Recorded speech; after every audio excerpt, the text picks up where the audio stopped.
how important is this early part of the year? You know, the first couple of races, and I mean, you've got a pretty big race early on going to the Pan Am Championships. But how important is it to get things going on the right foot and get started well? Well, over the years, you hope you're training right. You talk with your coach, or if you're on your own, and really it just comes to experience.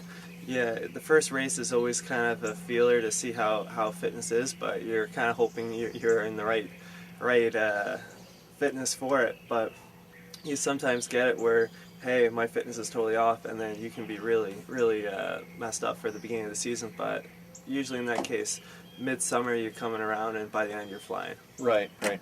So, what are the big goals for you for this year? You know, what do you have a couple of races that you're really kind of targeting to try to do well at this year? Yeah, I'm trying to target well at the World Cups this year. Staying more at those races. Try to limit some of the smaller races to stay away from race fatigue. Limit my traveling because there's a fair bit this year, and that all is stress overall for the year and can really hurt at the end. Yeah.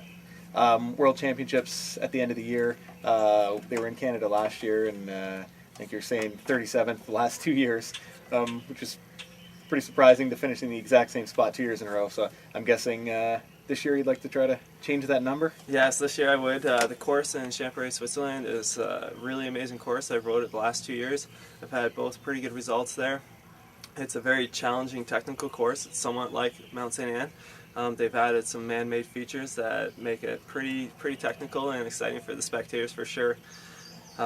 It's a long trip though going into the Worlds this year because there's 2 World Cups right before it, and then there's a weekend gap before, so we'll be staying there for about a month. So that could have a play into Worlds this year as well, but I think that'll also be a bonus though because you get to train in different areas.